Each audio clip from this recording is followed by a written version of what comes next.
뭔 AI를 뭐 교회에서 얘기하느냐인지 그러실지 모르겠는데 지금 이 때가 어느 때인지에 대해서 설명을 드리려고 하는 거예요. 젊은 분들은 들으셔야 돼요. 지금이 어느 때인지 아셔야 됩니다. AI는 사용하고 계신 분도 많으시고 챗GPT도 많이 쓰시죠. 뭐 저도 많이 씁니다. 켜놓고 쓰는데 워낙 요즘 발달이 많이 돼가지고요. 이 AI가 AGI 그다음 ASI 그게 있습니다. 일단 어르신들께서 그냥 흘려 들으시면 돼요. 인공지능이라고 해가지고 컴퓨터가 무진장 발달이 된 거예요. 로봇처럼 나오는 게 AI거든요. 근데 여기 포인트는 하나 뭐냐면은 AI가 점점 발달해가지고 범용 AI, 일상생활에서 AI가 다 적용되는 걸 AGI라 그러고 ASI는 초지능, 이거보다 하나 더 뛰어넘는 거예요. 뭔 소리냐라는 느낌을 가지시는 분들이 계시겠지만 하여튼 이 컴퓨터가 무진장 발달이 되는 겁니다. 그래서 그 중간에 이런 때가 있다 그래요. 이게 싱귤레러티라 그러는데요. 특이점이라고 합니다. 인공지능의 특이점. 컴퓨터가 너무 발달돼가지고 영화에서 나오는 것처럼 터미네이터가 영화에서 인공지능이 사람을 지배하고 세상을 공격을 하잖아요. 이게 특이점이 오는 거예요. 사람의 지능을 뛰어넘어 버리는 거예요. 아니 그러면 직장에서 사람들이 필요가 없잖아요. 사람보다 뛰어나 버리면은 사람이 만든 컴퓨터가 사람보다 뛰어넘어 버리는 거예요. 이게 특이점이라고 얘기합니다. AI 싱귤레러티라고 얘기를 해요. 언제 이게 오느냐? 이제 요게 문제예요. AI 싱귤레러티가 언제 오느냐? 지금 IT 쪽에 뛰어난 사람들, 세계적인 인류들이 하는 얘기는요 거의 다 똑같습니다. 일론 머스크라고 아마 어르신들도 들어보셨을 거예요. 테슬라라고 미국에 아주 때깔 나는 자동차가 있거든요. 그 자동차 만드는 회장이에요. 이 사람이 뭐라고 얘기하냐면 이게 이제 트럼프 대통령의 오른팔이라고 지금 불리고 있는 사람이기도 하죠. 2026년 내년이면 이 싱귤레러티가 온다. 특이점이 온다. 사람 지능을 뛰어넘는다는 거예요. 아니 그러면은 목사님이 별로 필요 없는 시대가 될 수도 있는 거예요. 목사님보다 설교를 더 잘하는 컴퓨터가 나올 수도 있는 거예요. 예를 들면 조용기 목사님이 소천하셨는데 조용기 목사님의 자료를 다 집어넣고 나는 이 우울할 때 들을 수 있는 조용기 목사님의 설교를 하면은 갑자기 컴퓨터로 조용기 목사님이 나의 마음을 위로해주는 설교를 하는 거예요. 이게 특이점이에요. 사람보다 뛰어난 겁니다. 게다가 뭐 이 이빨에서 나는 그 치음도 없고 더 정확한 발음으로 막 나오는 거예요. 그러면은 희한한 시대가 되는 거 아니에요. 이게 내년에 온다라고 얘기하는 사람도 있고요. 오픈 AI라고 챗GPT 만드는 샘 올트만 같은 사람은 임박했다라고 표현을 하고 다 유명한 사람들입니다. 구글 님만 구글이라고 이제 검색하는 엔진이죠. 거기에 최고 책임자인데 2023년 이 사람은 잘 안 넘어가는구나. 제프리 힌턴이라고요. 노벨 물리학상 받은 사람인데 원래 AI 전공하는 딥러닝이라는 걸 만든 사람이죠. 이 사람이 2028년 앤스로핑의 나이오 아모데이라는 사람이 2027년에서 2028년 곧 온다라고 다들 얘기하고 있어요. 곧 온다. 이게 곧 온다. 그러면은 예전에 산업혁명이라는 이 산업혁명이라는 거 들어보신 분들이 계실 텐데 4차 산업혁명이라고 지금 부르는데요. 굳이 혁명이라는 말은 안 붙이지만 더 혁명적인 상황이 온다라고 다들 얘기를 합니다. 이게 싱귤레러티 특이점이에요. 그러니까 우리는 남한에서 벌어지는 여러 가지 사건 사고들로 인해서 머리가 찌끈찌끈 아프지만 그보다 훨씬 더 큰 일이 세상에서는 벌어지고 있다라고 얘기를 하고 있는 겁니다. 자, 그럼 그 다음에 이제 어떤 일이 벌어지느냐? 이 싱귤레러티가 오기는 그 다음에 어떤 일이 벌어지느냐? 별의별 변화들이 다 있겠지만 제가 한 가지만 말씀드리는 게 뭐냐면요. 사람의 지능보다 컴퓨터의 지능이 더 뛰어나 버리면은 계급 사회가 나올 수 있다는 얘기를 다들 하고 있어요. 왜냐면 정보를 독점하는 사람과 그렇지 않은 사람들이 확 나눠지는 거예요. 가진 자와 갖지 못한 자의 차이가 훨씬 더 벌어진다라고 다들 얘기를 하고 있습니다. 이게 ASI, AGI 그 중간의 특이점에서 나오는 일인데 IT 컴퓨터 쪽에서도 슈퍼 개발자가 있고 일반 개발자가 있다 그러는데 AI를 쓰면 예를 들면 챗GPT를 쓰면은요 일반 개발자들의 효과보다 슈퍼 개발자 훨씬 더 정보를 잘 활용하는 사람은 훨씬 큰 효과를 낸다고 얘기를 합니다. 한마디로 계급 간 격차가 벌어질 가능성이 매우 높다라고 다들 예측을 하고 있어요. 자, 그러면 어떻게 되느냐? 지금 중남미 사진인데요. 중남미에서 양극화라 그래서 있는 사람과 없는 사람 간의 격차가 굉장히 큰 나라입니다. 있는 사람은 자가용 헬기를 타고 다니고 없는 사람은 나라에서 배급하는 게 떨어지면 쓰레기통을 뒤지고 있는 모습이에요. 이런 일들이 전 세계적으로 만연할 수도 있다라고 경고를 하고 있어요. 이게 특이점 이후에 벌어질 세상이다라고 많은 전문가들이 예측을 합니다. 여러분들이 영화 좋아하시는 분들 영화 보면은요, 이런 것들을 그리고 있는 장면을 잘 보게 됩니다. 자주 보게 돼요. 이 영화에 나오는 독재자들의 모습인데, 영화 듄이라는 영화고요, 스타워즈라는 영화인데, SCF라고 해서 미래를 다루고 있는 공상과학 영화를 보면 꼭 황제가 나와요. 독재자가 나와요. 전 세계를 통치를 하는 독재자가 나옵니다. 이게 인공지능이라는 걸 가지고 이 지능 정보를 통제하는 사람이 모든 걸 지배해버리는 거예요. 그런 세상이 올 수도 있다라고 예측을 하고 또 경고하는 내용들입니다. 자, 그런데 이런 AI 쪽에서 가장 빠르게 발전하고 있는 나라가 어디냐, 이제 이 얘기를 하려고 제가 굳이 AI 말씀을 드린 거예요. 미국이 당연 세계에서 가장 앞장서고 있는 나라인 건 맞아요. 미국이 AI는 최고입니다. 전 세계 천재들은 다 미국으로 오기 때문에. 그런데 발전하는 속도가 제일 빠른 나라가 어딘지 아세요? 중국입니다. 왜냐하면 이 AI라는 거는요, 실험을 많이 해봐야 되는데 사람도 많이 있어야 되고요, 인권이라는 게 없어야지 실험하기가 좋아요. 그래서 중국이 AI 발전 속도가 미국보다 더 빠르다 그래요. 지금은 1등인데 미국이 중국의 속도가 더 빨라지고 있다라고 얘기를 하고 있습니다. 이 빌립보서 아닌데, 저 요한계시록, 마태복음 24장이죠. 이게 잘못되어 있습니다. 자, 그런데 성경 측의 마지막 때에 대해서 예수님이 하신 얘기를 우리가 잠시 묵상을 해보면 말이죠, 이 AI가 등장하는 특이점을 예측한 것 같은 말씀들도 있어요. 무슨 얘기냐면은 거짓 선지자와 거짓 그리스도, 마지막 때 어떤 일이 벌어집니까? 라고 제자들이 물어보잖아요. 그랬더니 예수님이 뭐라 그러냐면은 거짓 선지자와 거짓 그리스도가 나와가지고 큰 표적과 기사를 보여서 많은 사람을 미혹한다고 나와요. 어마어마한 이해할 수 없는 일들을 만들어낼 것이다 라고 예수님이 말씀하시는 얘기입니다. 요 얘기를 요한계시록에는 조금 자세히 써놨는데, 우리가 잘 알고 있는 666이라 그러죠. 이게 마지막 때 나오는 모습이라고 흔히 얘기하잖아요. 제가 666 강의를 하는 건 아니고, 요한계시록 13장을 보면은요, 이 거짓 그리스도, 거짓 선지자들이 모든 것을 통제한다고 나와요. 모든 것을 감시한다고 나오고, 그 예가 666이라고 성경으로 나옵니다. 예를 들면, 내가 또 보면 또 다른 짐승이 땅에서 올라오니 새끼 양같이 두 뿔이 있고 용처럼 말하더니 저가 권세를 받아 그 짐승의 우상에게 참기를 주어 그 짐승의 우상으로 말하게 하고, 또 짐승의 우상에게 경배하지 아니하는 자는 며칠든지 다 죽이게 하더라. 권력이 무진장 강해진다는 얘기죠. 이 적그리스도, 거짓 선지자는 모든 것을 지배하고 있는 사람이라고 표현이 되어 있는 거예요. 정보로 독점하면 모든 것을 지배할 수 있는 시대가 온다는 거거든요. 이게 AI 시대를 얘기하는 거라고 상상력을 발휘할 수 있다는 얘기입니다. 그러면서 저가 모든 자고 작은 자나 큰 자나 부자나 빈궁한 자나 자유한 자나 종들로 그 오른손이나 이마에 표를 받게 하고, 누구든지 이 표를 가진 자 외에는 매매를 못하게 하니 이 표는 곧 짐승의 이름이니 그 이름의 수라. 자, 지혜가 여기 있으니 총명 있는 자는 그 짐승의 수를 세어보라.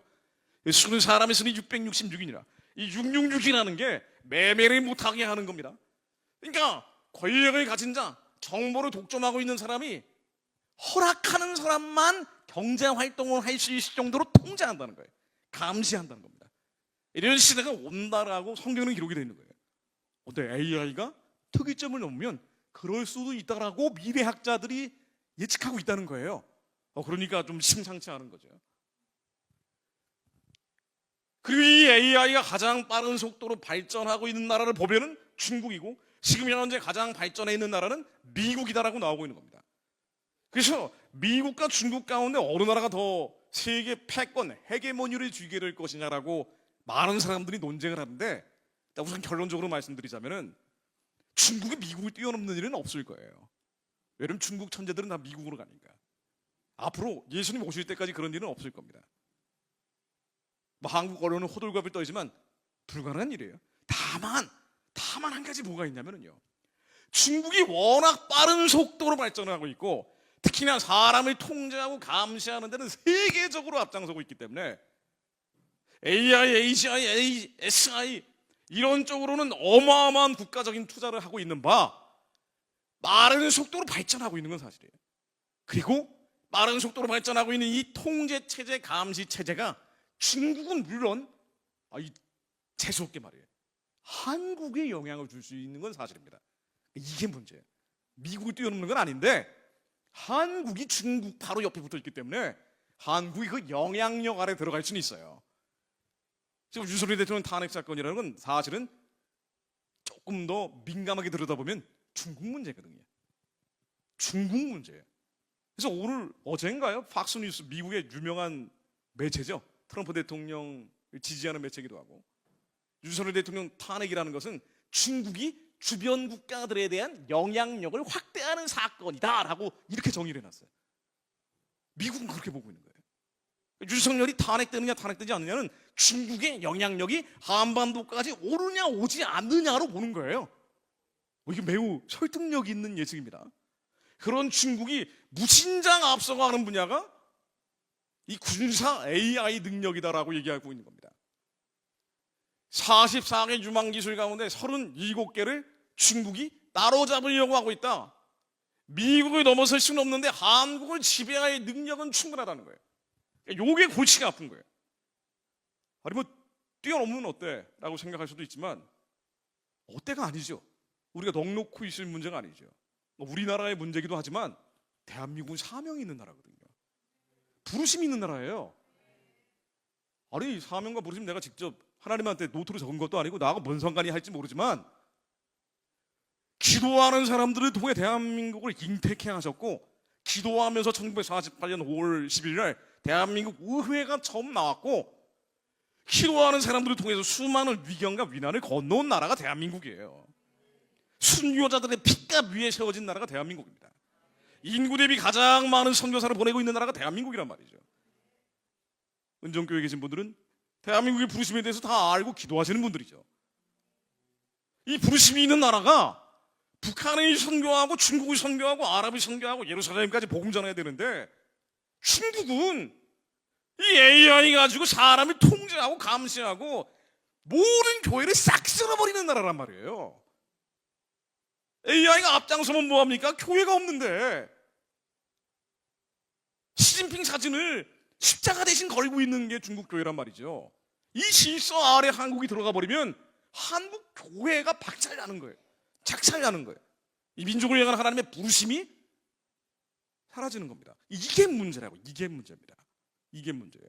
미국이 중국에 따라잡힌다 안 잡힌다 이게 문제가 아니고 한국이 중국의 영향력 아래 들어가느냐 들어가지 않느냐예요. 자, 그런데 한국이 기술력이라든가 정보력에서 중국을 앞서가다가 이미 추월 당했어요. 중국한테 이미 추월 당했습니다. 무역은 역조 현상이 벌어졌다고 하고요. 국가 경쟁력 핵심 기술 한국 정부에서 발표하는 내용인데 136개에서 중국이 다 앞질러 버렸다는 얘기예요. 상위 1% 과학자가 한국의 20배가 많은 게 중국입니다. 인구가 많으니까 이럴 수도 있지만은 첨단 기술을 얘네들이 빼돌리기까지 하면서 한국을 앞장서고 있다는 얘기예요. 그러니까 한국에 와서 중국이 얼마나 많은 영향력을 행사하고 있습니까? 몇 가지 통계만 기사 제목으로 보여드릴게요. 우리는 중국 땅을 살 수가 없는데 중국 사람들은 한국의 땅 엄청 사재기하죠. 이건 너무 잘 아시죠? 건강보험을 중국 사람들한테 어마어마하게 주는 거 아세요? 여기 중국 분들 계실지 모르지만 여러분들 잘못이 아니고 중국 공산당의 문제예요. 우리가 영적으로 분별을 할 필요가 있는 겁니다.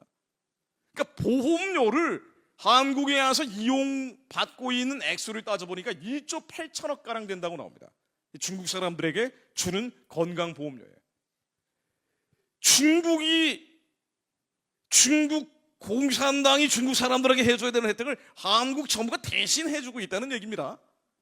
그래서 한국과 웬만한 인연이 있으면 중국 사람들은 한국으로 온다는 거 아니에요. 부모님들 요양을 할 필요가 있다 그러면 한국 온다는 거 아닙니까? 트럼프 대통령이 한국에 관세를 따려가지고 뭐 저런 놈이 다 했나라고 우리는 얘기하지만, 게다가 앞으로 방위비 분담금이라 그래가지고 말이에요. 한국의 주한미군이 주둔하는 대가로 돈을 내는 게 있어요. 훈련 비용, 가스값은 내야 될 거 아니에요. 기름값은 내야 될 거 아닙니까? 근데 이게 워낙 많은 군인들이 동원되니까 1조 원이 넘어요. 그래서 이걸 안 내겠다라고 지난 정부 때, 문재인 정부 때 난리를 쳤어요. 이거 내지 말자.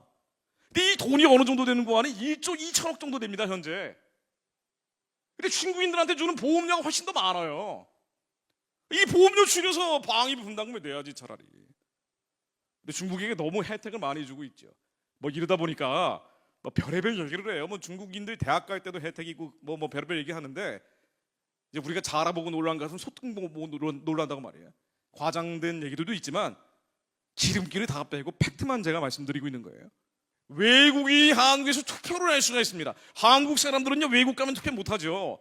이 사람들이 시민권을 받지 않으면 투표할 수가 없어요. 미국의 영주권을 가지고 있다고 해서 투표하는 게 아니죠. 시민권을 받아야지 투표를 할 수 있는 게 당연한 거 아닙니까? 어느 나라나 마찬가지예요. 그런데 한국은 외국 사람들이 한국 시민이 안 됐는데도 불구하고 투표권을 줘요. 지방선거에 투표권을 준다고요. 그래서 2024년 1월 현재 중국인들이 한국에 100만 명가량 와 있는데 다음번 지방선거를 보면 14만 8,300명 가량의 중국인들이 투표권을 가지고 지방선거에서 권리를 행사할 수가 있습니다. 이런 나라는 없어요. 한국만 그래요. 중국 사람들한테 왜 이렇게 혜택을 주는 거예요?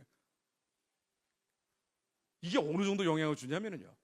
지난번 경기도지사 선거에서 민주당 후보가 국민의힘 후보보다 앞서가지고요 이겼어요. 근데 몇 표 차로 이겼냐면 8,913표 차이로 이겼습니다. 얼마 표 차가 안 났죠. 그러니까 지금 중국 사람들이 지방선거에서 투표권을 행사한단 말이죠. 근데 이게 어느 정도 영향을 주는지를 보는 거예요. 지난번 경기도지사 선거에서 8,913표 차이로 민주당이 승리를 했는데 경기도에 있는 외국인 유권자 3만 8천 명 가운데 약 3만 명 가량이 중국 사람이에요. 아니 그럼 중국 사람들이 경기도지사를 결정할 수 있다는 얘기예요. 만 표로 안 되는 표 차이로 결정이 되니까. 그럼 시진핑이 버튼 누르면 그 사람이 경기지사도 되고 서울시장도 될 수 있다는 얘기예요. 이런 나라가 어디 있어요 이게?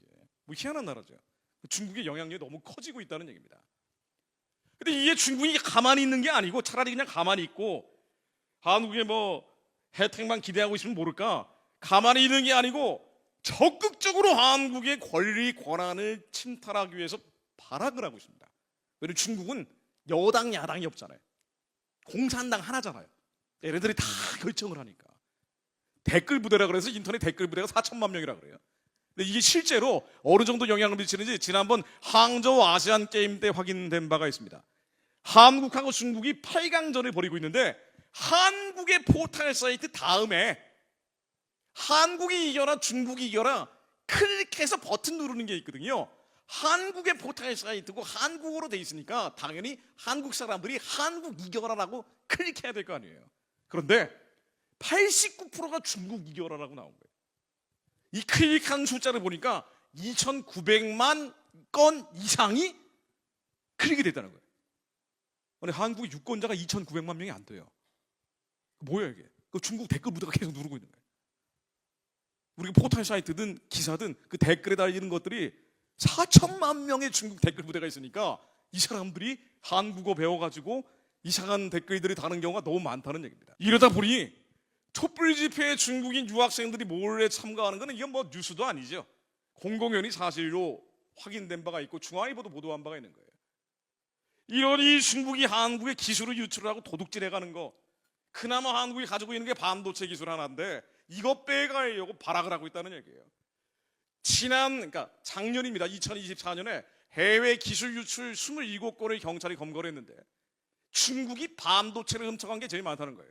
예를 들면 삼성이 4조 3천억 원을 투입을 한 반도체 기술을 이 사람 간부가 말해요. 중국에 빼돌렸어요. 돈을 주니까.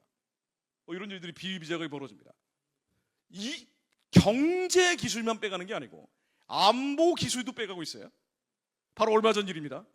중국인 조직이 현역 군인들이 보석을 해서 한미연합, 미국 관련 정보들을 빼가는 거예요. 한미연합 연석 정보를 빼가고 중국인들이 와서 드론을 날립니다. 드론, 비행기 날아다니는 거 있죠. 이 드론 만드는 게 세계 최고예요. 우크라이나 날아다니는 드론들은 중국제란 말이에요. 이 드론을 계속 날리는 거예요. 정부 세종 성사 드론을 날리다가 촬영하다가 잡혔습니다. 제주 국제공항을 촬영하다 잡혔어요. 국군의 정보사령부의 공작팀장을 보석을 해서 2급 군사기밀을 빼돌렸어요. 중국의 유학생이 부산에 입항을 한 미군 항공모함을 드론으로 촬영을 합니다. 근데 문제는 국정원을 촬영을 해도 간첩죄로 처벌을 못해요. 여러분, 대한민국 형법의 간첩죄는 북한에만 적용되고 중국에는 적용이 안 돼요. 법을 바꿔야 될 거 아니에요. 근데 안 바꾸고 있어요, 국회에서. 그래서 중국은 한국에 와서 마음 놓고 다 빼가는 거예요. 한국이 중국에 따라잡히는 거는 시간 문제인 거예요. 그렇게 윤석열 대통령이 비상겸할 때 뭐라 그래요? 그 중간중간 국민 성명 발표할 때 중국의 위협을 자꾸 얘기했죠. 그랬더니 야당에서 난리를 친 거예요. 무슨 중국의 위협이 있냐, 뭐 그렇게 나왔던 겁니다. 사실 중국 문제예요 지금. 이거 뭔지 혹시 기억나십니까? 이 사진? 이 연합뉴스 사진인데, 중국이 한국에 있는 100만 명 가까운 중국인들을 통제를 해야 되니까 비밀 경찰서를 운영하는 게 걸렸어요. 몇 년 전 일입니다. 그리고 이 비밀 경찰서가 미국, 유럽, 캐나다에서도 다 걸렸어요. 중국인들이 있는 데는 다 비밀 경찰서를 만든단 말이죠. 제일 많이 만들 가능성이 있는 곳이 바로 한국입니다. 한국도 드디어 한 군데 잡힌 거예요. 한강변에 있는 동방명주라는 데가 잡혔어요. 아마 잡힌 건 기억나실 거예요. 그 다음에 어떻게 된지 아세요? 유야무야 넘어가 버렸어요. 이거 뭐 간첩죄 처벌도 안 하고 그냥 스리슬쩍 넘어가 버렸어요. 기사를 검색해 보니까 심지어 동방명주라는 이름까지 언론사에서는 블러 처리한다 그러죠. 희미하게 처리해 버렸더라고요. 중국 무서워서 그러는지, 중국에 돈을 받고 그러는지. 미신고했다는 영업 위반 혐의만 받아가지고 벌금만 받고 끝났습니다. 중국이 어느 정도로 공작을 하냐면요, 어마어마하게 해요. 무시무시하게 합니다. 미인계는 중국이 5,000년 동안 해왔던 거죠. 이 조선일보 4월 1일자 작년 보도 내용입니다. 정치인의 미인계 의혹이라고 돼 있어요. 비밀 경찰서만 운영했겠느냐, 그러면서 예전에 충남지사였던 안희정 씨 사건을 인용을 해놨습니다. 조선일보 이하원 부장이라는 사람이 쓴 칼럼이에요. 뭐냐면요, 요약을 하면요, 한번 대충 보십시오. 안희정이라는 사람이 충남지사를 할 때 자기 공간에 중국 대사 부부를 부른 거예요. 대사 부부만 온 게 아니라 희한한 중국의 미인도 같이 왔어요. 그리고 이 미인이 굉장히 유명한 사람이에요. 안희정도 잘 알고 사진 찍은 것도 여러 건 있더라고요. 무슨 한중 무슨 협회, 무슨 조직, 별의별 이름 만들어가지고 활동하던 유명한 사람이에요. 근데 와가지고 같이 술 먹고, 이 묘령의 중국 여성이 안희정에게 밤중에 문자를 보낸 거예요. 2차를 기다리고 있다고. 그 공간에 또 다른 방에서 기다리고 있었다는 거예요. 근데 이게 어떻게 드러났냐? 안희정이라는 사람이 불륜을 저지르다가 걸렸잖아요. 그 비서하고 불륜을 저지르다가 걸린 거 아닙니까? 그 비서가 법정에서 증언한 내용이에요. 이런 내용들을 다 폭로되고 확인된 내용들입니다. 그런데 나는 안희정이 중국 여자하고 잠자지 못하도록 들어가는 계단에서 밤새 지켰다, 이걸 증언을 했어요. 근데 만약 2차를 해서 공작이 성공을 했으면 어떻게 됐겠어요? 그리고 이 사람이 대통령 됐으면 어떻게 되는 거예요? 이런 일이 안희정에게만 있었겠냐는 얘기예요. 중국은 돈이 워낙 많기 때문에 전방위적으로 하고 있다는 거예요. 지식인들, 엘리트들. 실제로 이런 일이 예전에 확인돼서 보도되기도 했습니다. 이 중앙일보 기사를 제가 잘라왔어요. 상해에 있는 외교관들이 덩신밍이라는 사람과 불륜 관계를 어떻게 맺어왔는지. 정말 더러운 세상이죠. 추잡하기 짝이 없는 세상이에요. 거룩한 사람들이 나오지 않으면 한국은 회복되지 않는다는 얘기입니다. 위에 가면은 너무 공작을 많이 하니까, 북한만 공작하는 게 아니고 중국이 공작을 전방위적으로 하니까 이 제정신 가지고는 버텨내기 어려운 거예요. 지금 다니엘 시대 같은 겁니다. 다니엘 같은 사람이 나오지 않으면 위에 올라가면 다 걸려든다는 얘기예요. 전임 영사가 이 여자를 토스하고 계속 넘겨줬다는 거 아니에요. 뭐 이런 경우가 다 있어요. 이게 뭐 어디 영화에 나올 법한 얘기인데 실제로 벌어지고 있는 얘기입니다. 그래서 이 바로 얼마 전에 나온 보도죠. 미국에서 뭐라고 트럼프 정부가 명령을 내리는 거 아니? 중국인 친구 만나면 너희들 그만둬야 돼. 미국 정부에서 중국인과 사귀면 아예 그만둬라. 연애하는 걸 아예 금지하는 명령을 내릴 정도가 되어버렸습니다. 어느 정도로 공작을 많이 하는지. 그런데도 불구하고 한국은 OECD 38개 나라 중에 중국 같은 외국의 간첩죄를 적용하지 않는 유일한 나라예요. 무슨 짓을 해도 건드리질 않아요. 중국이 무슨 짓을 해도. 심지어 민주당에서 지금 발의하고 있는 법안들을 보면은 아예 간첩 수사 같은 거 북한도 하지 마라. 국정원의 간첩 수사권은 물론 조사하는 권한까지 박탈하는 법안을 준비하고 있다 그래요. 뭘 하자는 건지 말이죠. 그러다가 무슨 일이 벌어졌냐면요. 이제 7월부터 3분기부터 중국인이 단체 관광객이 올 때 비자 없이 올 수 있도록 했어요. 비자 없이 오면 어떻게 되냐면 그냥 자유롭게 오는 거죠. 그럼 관광 수입이 올라가는 면이 있겠죠.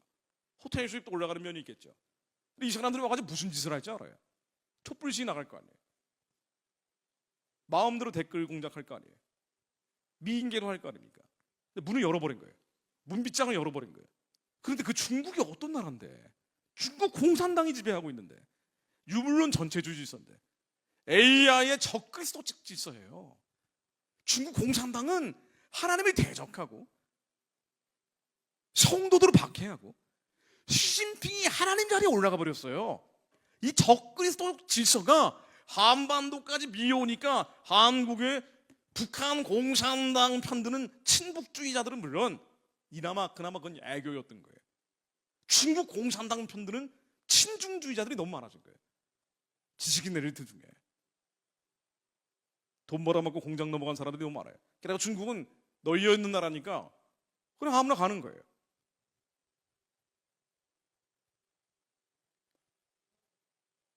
아니 중국인 단체가 왕왕들이 몰려오는데 관광 수입 늘어나는 건 그렇다 치고 좀 걱정을 해야 될 거 아니에요. 이거는 지도자들이 엘리트들이 야 이건 좀 추이할 필요가 있다라고 해야 되는데 아니 국회의원들이 말이죠 환영하는 발표를 했어요. 너무 좋은 일이야 라고 발표를 한 거예요. 뭐 하는 사람들인가 하고 봤더니 한중의원연맹이라는 게 있어요. 아니 한중의원연맹이 뭐야? 국회의원들이 중국에는 없는데 전인대라는 데가 있습니다. 그 전인대가 뭐냐면 국회의원들이 아니고 중국 공산당이 지명한 사람들이에요. 중국 공산당 간부들이에요. 국민들이 뽑는 사람이 아니에요. 주민들이 뽑는 사람이 아니에요. 민주적인 선거가 없단 말이죠. 이 중국 공산당 관리들하고 연맹을 맺은 국회의원들이 몇 년 전에 2년 전인가 나왔어요. 이 사람들 막 박수 치고 있는 거예요. 한두 사람이 아니라 100명이 넘는 사람들. 연맹의 뜻이 뭐냐면요 같은 목적을 가진 사람들이 모여서 만든 단체입니다. 유니온 한 몸뚱아리가 되는 거예요. 중국 공산당하고 한 몸뚱아리가 되겠다는 국회의원들이 떼거지로 모여있는 나라예요. 한국이. 이런 사람들이 중국 공산당이 만든 선거 투표용지 분류기를 만들든 말든 뭐 관심을 갖겠어요.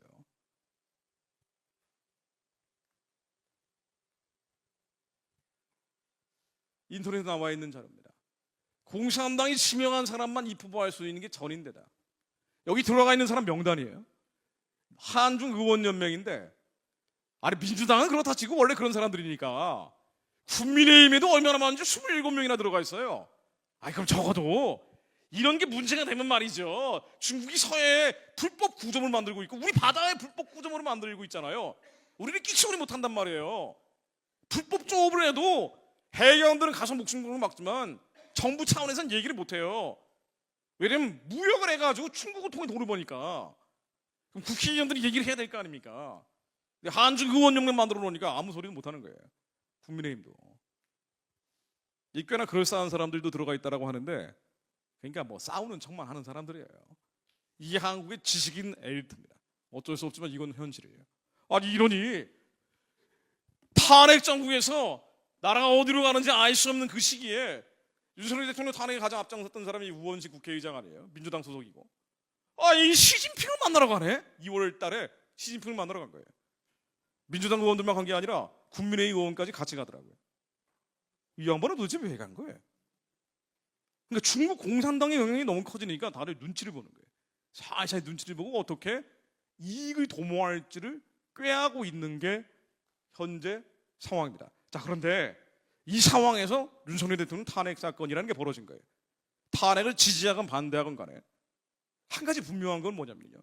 여러분들이 선택할 문제지만 너무 잘 됐어라고 생각을 하시든 안 됐어라고 생각을 하시든 간에 한 가지 분명한 거는 한반도의 중국의 영향력이 훨씬 더 커진다는 겁니다. 그 중국의 공산주의 질서, 전체주의 질서에 한국이 빨려 들어갈 가능성이 더 높아진다는 거예요. 이게 문제예요. 이게 문제입니다. 근데 그 공산주의 질서, 전체주의 질서는 철저하게 적그리스도적이라는 거예요. 교회의 적대적이라는 거예요. 그래서 한국이 예전에 베트남처럼 공산화될 가능성은 많지는 않아요. 지금 냉전 시기가 아니니까. 그런데 신냉전 시기가 됐다는 건 이 AI가 특이점을 넘어가는 시대, 적그리스도 질서가 전 세계적으로 확산되는 이때 탄핵 사건이 벌어졌다는 것은 베트남처럼 공산화되는 건 아니지만 이렇게 될 수는 있다라고 다들 염려를 하는 거예요.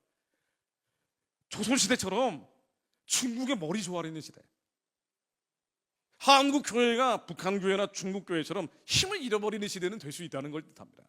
영적으로 누이는 시대가 된다는 거예요. 그러면 북한 공산주의도 같이 강해질 거 아니에요. 저게 무너져야 2천만 백성들이 해방되고 구원되는데 정반대로 가는 거예요. 유선을 탄핵이 의미하는 건 그런 쪽으로 가고 있다는 걸 의미하는 겁니다. 안타깝지만 이건 현실이에요. 그럼 교회는 어려워지죠. 교회가 어려워지는 시대가 온다는 거예요. 이건 윤석열 탄핵을 지지하는 사람들이건 반대하는 사람들이건 폭풍우가 몰려오고 있는 거는 부인할 수가 없다는 겁니다. 근데 그리스도인들이, 목회자들이 얼마나 많은 사람들이 탄핵하라고 그렇게 외쳐왔어요. 교회가 어려워지고, 괜찮습니다, 괜찮습니다. 이게 위험한 시대를 알리는 사인 같은 거예요. 네, 천천히 끄세요. 그런 시대가 오라고 박수 치는 거예요. 모르고 그러는 거죠. 모르고 그러는 거예요. 지금 어떤 데인지 잘 모르고 저러는 거예요. 아니 뭐 윤석열 탄핵 찬반에 떠나가지고 어떤 일이 벌어지는지 전혀 모르는 거예요. 자, 그런데 이건 현실인데 제가 이제 어려운 강의를 제가 다 했습니다. 한 3시간 해야 되는 거예요. 원래 3시간 해야 되는 건데 젊은 애들 앉아놓고 막 주고받거니 하면서 해야 되는데 제가 짤막하게 돌아가는 정서를 말씀드린 겁니다. 문제는 하나님은 뭘 원하시냐는 거예요. 하나님은 뭘 원하시냐는 겁니다. 우리는 보이는 대로 사는 사람들이 아니에요. 들리는 것으로 사는 사람들이 아닙니다. 우리는 약속을 믿는 사람들이에요. 하나님은 우리의 믿음을 시험하고 계신 거예요. 진짜로 믿느냐라고 물어보고 계신 거라고요. 시험이 뭐예요? 예수님이 시험 받으셨던 것처럼 마귀가 오는 거예요. 시험을 하는 건 마귀란 말이죠. 마귀가 오는데 그럼에도 불구하고 비바람이 불어와치고 폭풍과 내리꽂는데도 불구하고 하나님의 약속을 믿습니다. 이게 믿음이에요. 근데 이 시험이 없으면 믿는지 안 믿는지 확인이 안 되거든요. 그러니까 예수님도 공생에 가시기 전에 사탄이 와서 시험을 하잖아요. 모세도 말씀이 되어나러 갈 때 갑자기 죽이려고 하시잖아요. 요셉이 꿈을 받은 다음에 억울한 옥살이 종살이를 13년을 해요. 다윗이 기름 부음 받아서 네가 유대 백성들의 왕이 될 것이다 라는 약속을 받고 나서 그 다음부터 본격적으로 도망다닌 거예요. 죽음의 위경을 계속 건넌 겁니다. 대한민국이 사명이 있기 때문에, 사명이 없는 나라는 뭐 마귀들한테 붙들려 사는 거고요. 사명이 있는 나라이기 때문에 정말 20만 노예 백성들을 섬길 수 있는지, 지배하는 게 아니라, 중국처럼 지배하려는 게 아니라 섬길 수 있는지, 14억 중국 영혼들이 섬길 수 있는지, 4억 5천 아랍 영혼들이 섬길 수 있는지 이걸 확인해야 된단 말이에요. 제사장 나라가 될 만한지, 그 믿음이 가지고 있는지 확인을 해야 돼요. 그래서 사단이 몰려오는 거예요. 몰려오는 겁니다. 몰려오는 거예요. 제가 아주 자주 하는 표현 중에, 제가 예전에 기자 활동을 오래 해가지고요, 방송인, 언론인으로 활동을 많이 했잖아요. 그래서 뭐 생방송 중에 북한 정권 망하라고 뭐 소리치고 주사파를 척결해야 된다고 맨날 그러고 다녔어요. 그러니까 소송이 걸리는 거예요. 한마디만 하면 그냥 소장이 날라와요. 소송 당한 게 13억어치 정도 됩니다. 온갖 억울한 일, 답답한 일은 계속 겪으며 살았어요. 올바른 일을 하는데 왜 이렇게 억울하고 원통한 일을 겪나 항상 하나님께 물어봤습니다. 적어도 억울한 일은 안 당해야 될 거 아니에요. 원통한 일은 안 당해야 될 거 아닙니까?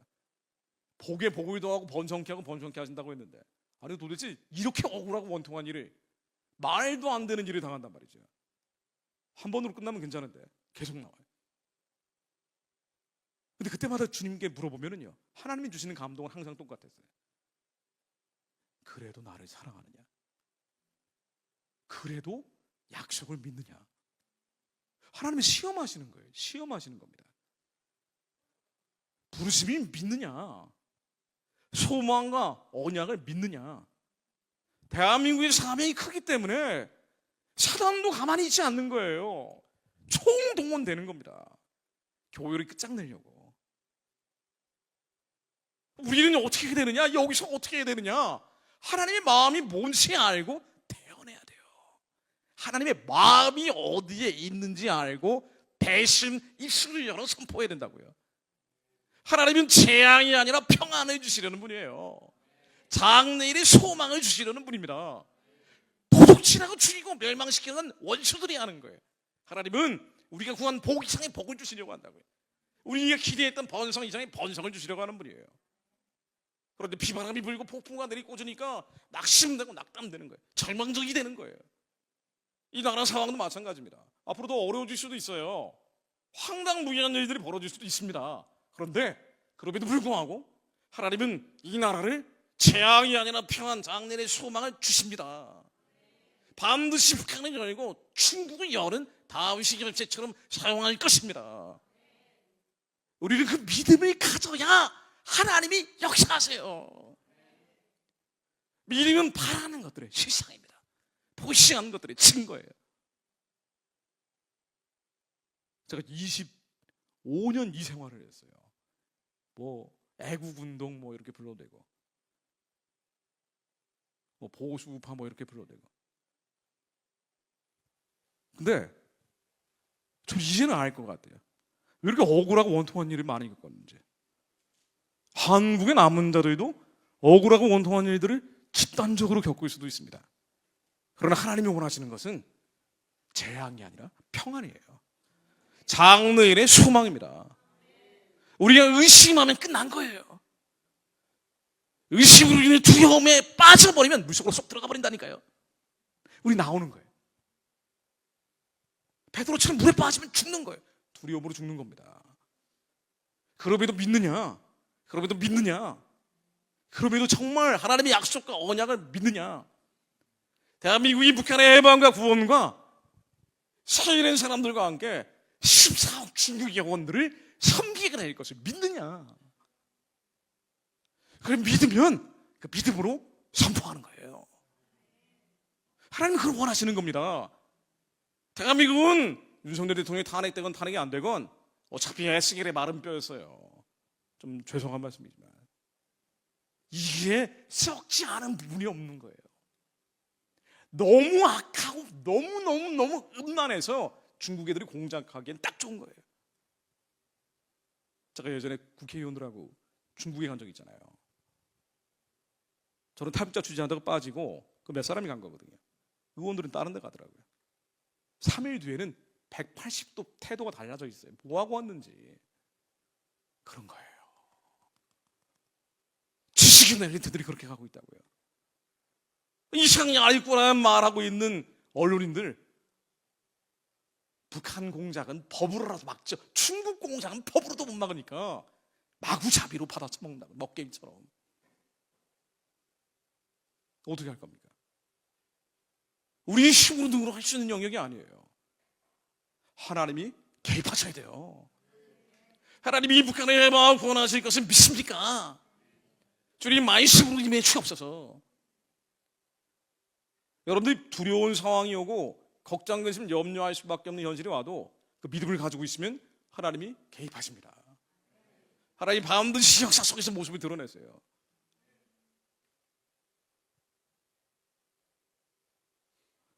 하나님 말씀입니다.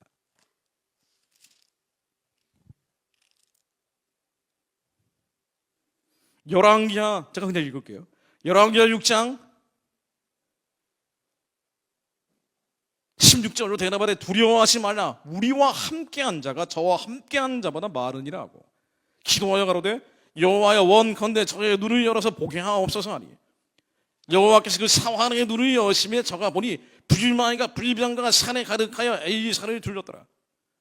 아람 사람이 엘리사에게 내려오며 엘리사가 여호와께 기도하여 가로되 원컨대 저 무리의 눈을 어둡게 하옵소서 하며 엘리사의 말대로 그 눈을 어둡게 아니라 우리 육안에는 보이지 않지만 불말과 불병과 한반도에 투여 있습니다. 왜냐하면 나라와 민족을 위해 기도하는 분들이 부르짖었기 때문이에요.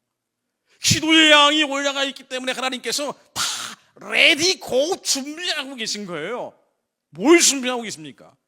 북한의 우상 숭배 체제만 정리하는 게 아니고 중국의 공산주의 있어, 저 적그리스도적도 있어, 14억 중국 영혼들이 불쌍하고 가련하고 치근해서 하나님이 1억 명의 지하 기독교인들의 성도를 기도를 들으시고 불말과 불병거를 한반도와 동북아시아 위에 다 둘러두고 계실 거예요. 근데 우리의 육안이 너무 밝아져서 못 보고 있는 것뿐입니다. 기도하면 구한 줄 받은 줄 믿어야 되는데 우리의 기도는 땅에 떨어지지 않는다고요. 우리 자녀들이 향한 기도는 지금 응답받지 않아도 하나님께서 다 준비하고 계신 거예요. 그래서 우리는 오래 참고 인내하지는 못하고 지금 당장 안 벌어지니까 답답하고 갑갑해서 믿지 않는 거예요. 안 믿어. 그 순간에 안 믿는다고요. 의심하는 거예요. 그러니까 요동치면서 푹 빠져버리는 거예요. 하나님이 다 준비하고 계신데, 불만과 불병거가 다 예비되어 있는데, 하나님은 이 말씀대로 믿는 사람들이 나오기를 기다리고 계신 거예요. 지금 탄핵 정국에서 기독교인들 사이에서 양쪽으로 갈라지잖아요. 갈라지는 차이를 보면 너무 정확합니다. 좌파 우파가 달라지는 게 아니에요. 그래 보이지만 엄밀하게 보면은요, 이 말씀을 말씀대로 믿는 사람들과 이성적으로 지성적으로 기독교로 접근하는 사람들이 갈라지더라고요.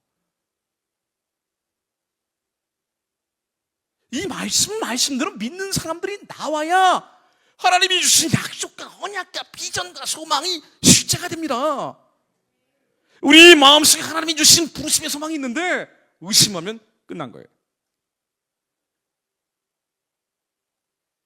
우리 해마에서 나오는 그 부정적 기억과 경험들이 또 일어나서 편도체를 활성화시키면서 온몸에 화합물질이 분비하는 순간 물에 빠져버립니다. 하나님은 다 준비하고 계신데 왜 기도했으니까? 우리 기도가 쌓여있기 때문에. 그런데 이 레디 고 가운데 레디는 되어 있는데 고 버튼은 하나님의 약속을 믿음으로 선포하는 자들을 통해 실제가 되는 거예요. 우리가 의심하면 안 됩니다. 두려워하면 지는 거라니까요. 앞으로 무슨 일이 벌어지든 하나님의 약속이 실제 기업이 될 것을 믿습니다. 우리는 기도하고 예배하면서 믿음으로 선포하는 거예요. 힘이 빠졌을 때는 안 되죠. 그러나 하나님께서 다시 예배를 통해 기름 부으셔서 충만하게 살아난 뒤에 다시 선포하는 거예요. 예수 그리스도 명령이 북한의 우상숭배에서는 무너질지어다. 그런데 하나님이 좀 더 큰 비전을 보게 하신 겁니다. 저도 이번 탄핵 사건을 거치면서 더 큰 그림을 보게 됐어요. 아, 이게 단순히 북한 문제가 아니구나. 중국에 14억 영혼들이 있는데 그 뒤에 아랍에 4억 5천만 명이 있는데 예루살렘까지 가는데 이렇게 수십억의 인구가 있는데 이 사람들이 잘 못 봤구나. 하늘의 영혼이 천하보다 귀하다 하시는데 하나님께서는 14억 중국 영혼들이 살아나기를 기다리고 계시니 하나님, 중국의 시진핑 적그리스도 권세가 예수 그리스도로 다 깨어지게 하옵소서. 여러분, 지금 한국 상황이 아무리 엉망진창이라고 하더라도요, 시진핑이 권력에서 쫓겨나면은요, 한반도 상황도 뒤집어집니다. 도미노처럼 무너지게 되어 있는 거예요. 중국은요, 내부적으로 너무 복잡한 나라예요. 그런데 시진핑이라는 탁월한 독재자가 간신히 봉합을 하고 있는 수준이에요. 근데 이런 상황에서 시진핑이 쫓겨나거나 병사하거나 아니면 추방되면 중국은 일정 기간 혼란이 옵니다. 공산주의 중국, 자유주의 중국으로 양쪽으로 갈라질지 어쩔지 모르지만 중국의 혼란은 북한 체제의 도미노적 붕괴로 연결됩니다. 예전에 소련이 무너질 때도 소련이 무너진 뒤에 베를린 장벽이 무너졌어요. 원래 그런 거예요. 하나님은 이스라엘 모시기를 예비하는 이민족의 사명을 감당하기 원하시기 때문에. 왜냐하면 인구 대비 성장을 가장 많이 보내고 아무리 우리가 타락했네 부패했네 그래도 교회가 제일 많고 하나님 말씀을 믿는 사람들이 아직 남아있는 곳 한국을 써야 되기 때문에 이 백성들의 기도를 통해 천군천사들 다 보내놓고 이 시진핑 권세가 일시적으로 깨진 시간에 믿음으로 선포하는 자들이 나오면 하나님이 시진핑을 꺾으셔서 김정은도 꺾어버리시고 복음 드리고 땅끝까지 가는 길이 여실 거예요. 저는 이번에 탄핵 사건 거치면서 말이죠. 탄핵 결과 보고 그 믿음이 나오더라고요. 너무 희망적이에요. 다들 그래요. 뭐 좋은 일이 있어서 그러냐? 너 원래 좌빨 아니었어? 좌빨? 아니, 좌빨해서 그런 게 아니고요. 그렇지. 휴전선 이남에서 좌파 우파 보수진 뭐 머리 터지게 싸울 그때가 아니야. 2천만 노예 백성들이 해방하고 구원하여 주옵소서. 14억 수경원들이 살려 주옵소서. 하나님 이 길이 열리게 하옵소서. 하나님이 수많은 기도자들을 통해 천군 천사들을 두르고 계신데 한 명의 천사가 18만 5천의 아수르 병사들이 정수리를 다 깨버렸는데 하나님 말씀을 보내주옵소서. 레리고 버튼을 누려주옵소서. 우리는 그때까지 예배하는 거예요. 우리는 그때까지 예배 드리는 겁니다. 제가 이 말씀 드리고 마무리하려고 합니다. 제가 미국 사는데요, 미국에서 한국 오면서 저희 와이프가 여러 번 경고를 했어요. 어떤 강의, 어떤 설교를 하든 절대 30분을 넘기면 안 된다. 30분을 넘기면 집에 오지 마라. 근데 나이가 들면은요, 1분씩 점점 시간이 늘어요. 이 경험치가 누적이 되니까 전하고 싶은 게 더 많아집니다. 30분을 제가 좀 넘겼을지도 모르는데 제가 잘라서 제 유튜브에 올리면서 제 와이프에게는 29분 했다고 말할 겁니다. 이 말씀만 드리고 마무리할게요. 히브리서는요, 하나님의 심장 예수 그리스도께 어떻게 가야 되는지를 기술하고 있는 성경입니다. 6장 1절 제가 몇 절만 읽을게요. 그러므로 우리가 그리스도 도의 초보를 버리고 좋은 행실을 회개함과 하나님께 대한 신앙과 세례들과 안수와 죽은 자의 부활과 영원한 심판에 관한 교훈의 터를 다시 닦지 말고 예전의 율법적인 거 다시 따라가지 말고 완전한 데 나아갈지니라. 완전한 데 나아갈지니라. 완전한 데는 예수 그리스도밖에 없습니다. 지존자의 그늘 천는 자의 날개 아래 가라는 거예요. 예수 그리스도를 통해서 하나님께 가야 되는데 그때 우리가 간절히 원하는 것은 너희 각 사람이 동일한 부지런을 나타내어 끝까지 소망의 풍성함이 이르러 게으르지 아니하고 믿음과 오래 참음으로 말미암아 약속들을 기업으로 받는 자들을 본받는 자 되게 하려는 것이니라. 근데 뜬금없이 소망 얘기를 해요. 예수 그리스도는 세상을 뛰어넘는 존재인데 이 세상의 소망을 얘기한다고요. 그러면서 가라사대 내가 반드시 너를 복주고 복주며 너를 번성케 하고 번성케 하리라 하셨더니 저가 이같이 오래 참아 약속을 받았느니라. 복 받는 얘기를 해요. 번성한 얘기를 합니다. 아니 예수 그리스도를 바라보자고 하면서 이 세상의 복과 번성을 얘기한다니까요. 이게 소망이라고 얘기를 해요. 그래서 이 소망이 뭐냐? 하나님이 약속을 기업으로 받는 자들에게 그 뜻이 변치 아니함을 충분히 나타내시고 그 일에 맹식을 보증하셨으니 이는 하나님이 거짓말하실 수 없는 이 두 가지 변치 못할 사실을 인하여 앞에 있는 소망을 얻으려고 피하여 가는 우리로 큰 안위를 받게 하려 하심이라. 소망을 피해가지 마라. 예수 그리스도께 가야 되는데 이 소망이라는 걸 피해가지 말고 소망을 버리지 마라. 하나님의 부르심은 소망이 있는데 그거 버리지 마라. 비전 버리지 마라. 약속 버리지 마라. 우리 자녀들에 대한 꿈 버리지 마라. 현실은 엉망진창인데 우리 가정은 형편없는데 근데 하나님이 주신 꿈은 그게 아니에요. 약속의 가정이 될 것이다 라는 꿈을 주셨어요. 버리지 마라 소망을. 이 소망이 무엇이냐? 우리가 이 소망이 있는 것은 19절로 영혼의 닷 같아서 튼튼하고 견고하여 휘장 안에 들어가라니 그리로 앞서가신 예수께서 멜기세덱의 반차를 쫓아 영원히 대제사장이 되어 우리를 위하여 들어가셨느니라. 이 소망은 영혼의 닻이다. 완전한 데 나아가는 예수 그리스도를 통해 하나님께 나아가는 성산에 올라가는 닷 같은 것이다. 소망과 약속과 비전을 버려버리면 현실이 어려우니까 힘드니까 아무리 기도해도 한국은 정반대로만 가요. 기도하는 것과 반대로만 가고 있어요. 낙심낙담 될 거 아닙니까? 이렇게 부르시죠 기도했는데 정반대 일이 벌어졌어요. 소망이 없어진 거예요. 약속과 언약과 비전은 내동댕이 쳐버리는 겁니다. 그래서 이런 이들에게 우리가 그리스도의 완전한 대로 나아가는 게 목표야. 이 세상에서 복과 복을 받고 번성케 되고 번성케 되는 그게 목표는 아니야. 그런데 그 소망이 영혼의 닻이야. 닻이 있어야 배가 흔들리지 않지. 이 사람들은 이 얘기를 하는 거예요. 소망을 버리면 안 돼. 약속을 버리면 안 돼. 그래야 이 세상이 완전한 데 나갑니다. 그래야 성산에 오릅니다. 여러분, 소망이 없고 약속이 없고 비전이 없다고 생각해 보세요. 이제 현실은 현실대로 보는 거예요. 절망뿐이에요. 우울증뿐입니다. 그러니 영혼의 닻을 버리지 마라. 그리고 이 소망이 어떻게 비전이 실체가 됐는지를 계속 예를 드는 거예요. 믿음으로 나라를 이기고, 믿음으로 프로세스를 이기고, 믿음으로 이 약속을 믿어라. 하나님이 부신 이 부르심의 소망을 믿어라. 믿겨지지 않지만 믿어라. 북한이 열린다는 것을 믿어라. 중국의 공산주의 질서가 깨진다는 걸 믿어라. 근데 믿어지지 않는단 말이에요. 보이는 거로 들리는 거로. 뉴스만 보면 안 믿어지니까, 유튜브만 보면 안 믿어지니까. 근데 믿어라.